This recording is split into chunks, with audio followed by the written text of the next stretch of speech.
Hello lovers, welcome back to the channel. My name is Brenda Kongo and today we are baking chocolate chip cookies, and of course, I love to add just a drop of peppermint because it really elevates the taste, and I also love mint a lot.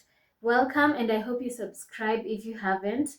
Let us get to 1,000 subscribers very soon, and I hope you enjoy and learn from this particular video. Thank you. Let's get started. This is the stand mixer I will be using. It is from Rebune, and this is a part that is used when you want to beat your batter.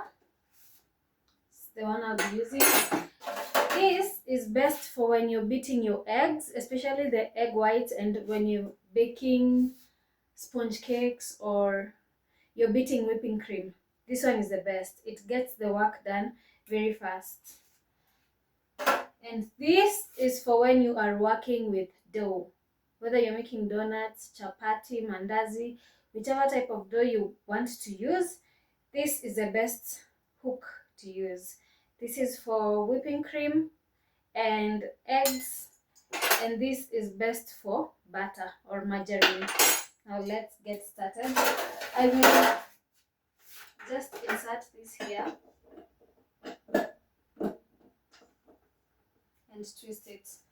Now, I shared before that whenever you're baking, it is very advisable to follow the recipe. And talking of recipe, you need to follow the measurements of whatever you are using to the core, because if you add one thing in excessive amounts, then your recipe may have a problem and it may turn out not as good as you may have wanted it to.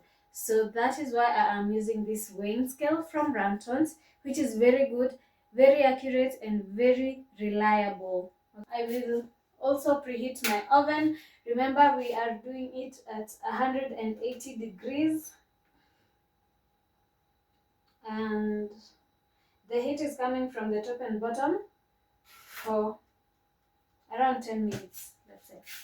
It's been a little bit cold, and that led to my butter being very firm. So if you want to work with the best butter, just ensure it is not as firm, but do not melt it. So I'm going to beat this until it becomes pale. As you can see, the color is very bright at this point. Also remember to scrape off the sides, because a lot of product goes to the side. That is where it is being pushed as this paddle rotates. You see, the progress is quite significant. It has already started to become pale, but we are going to continue just one more round so that it can become a little bit more pale. When it comes to sugar, there are people who do not like a lot of sugar, and that is one of the things you must consider, because a lot of people who eat my products do not like a lot of sugar. So my products have just enough sugar, not underwhelming and not overwhelming. So be keen on the sugar levels whenever you're baking anything. Always crack your eggs in a separate container so that if one of the eggs is rotten or bad in any way, it will not ruin the rest of the cake batter or whatever product you are making. When baking, some flavors are stronger than others. In this case, peppermint is stronger than vanilla. So whenever you're adding, you have to consider that. I added 3 drops of peppermint, but you can add more if you like a lot of peppermint. The people that were eating this cake do not like peppermint, especially children. So I had to consider that. And then I added 2 bottle tops of vanilla essence, but you can also measure using a spoon. That would be 2 tablespoons of vanilla essence. And that way, vanilla will not be overpowered by peppermint. One of the steps you must not skip is sieving the flour. If you do not have this kind of a sieve, then I have put one for you on the screen to see. You can find it on Jumia and also on TopServe. I believe you can also find it on Amazon if you are not in Kenya. Sieving your cake will help you achieve that airy feel in your cake, the sponginess, and it will also eliminate any lumps that could be in the cake. So please do not skip that step.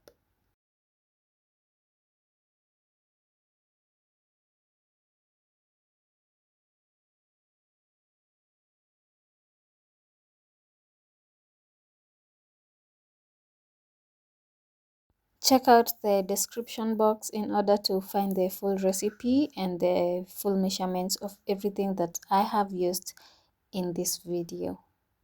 Whenever you're adding the dry ingredients, that is the flour, baking powder, and the baking soda, always do it in 2 batches or 3. That way, you're not going to spill the flour all over. The other reason is you're less likely to strain your machine when you do it in batches. Like when I was adding this one, I had already added the first one, it had already mixed, and now I was adding the second batch.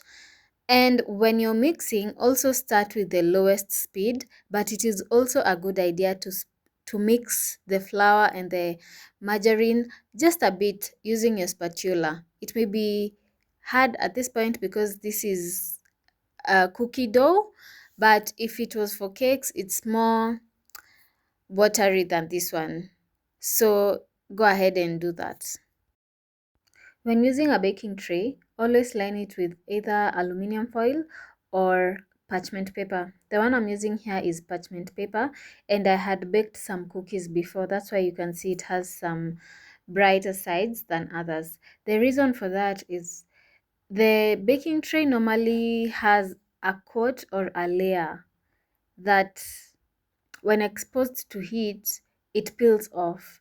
You do not want to eat that chemical. You do not want to feed your children with that chemical, and you do not want to feed your clients or any other person with whatever chemical comes from that peeling. So always ensure you've added aluminum foil or a parchment paper on top.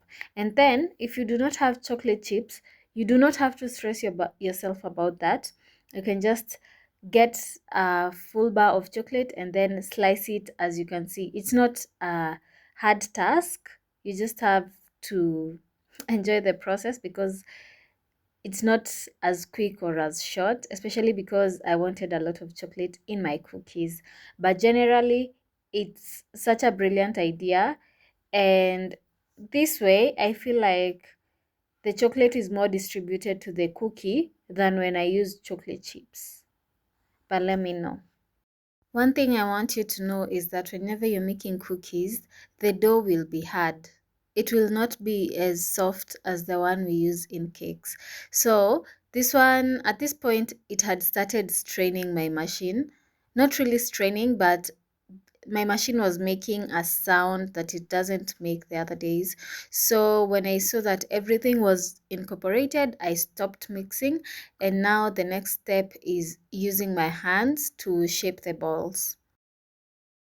I love shaping my balls this way, a perfect round. Sometimes I change the shape, but you don't have to worry about that. You can make any shape you want, any thickness you want, but I love mine in a ball. And I also measured the weight of each ball. It was roughly 70 grams, but later on I added it, some were 90 grams, and they were so big and so cakey. You will see that.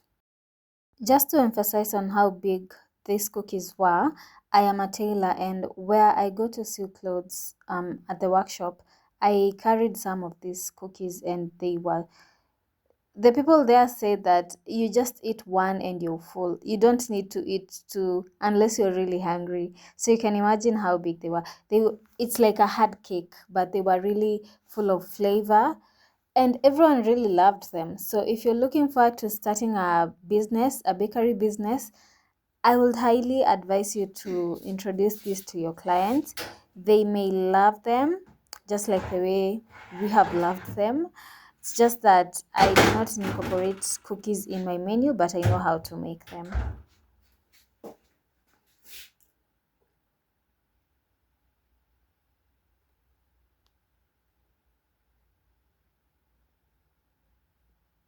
One more thing that I should have said is that whenever you're baking the cookies, you do not add some water in the oven. Like the way you normally add water when baking cakes, you don't add water when you're baking cookies because it will take away the crunch. However, these cookies are moist on the inside but very crunchy on the outside, and that is exactly what we wanted.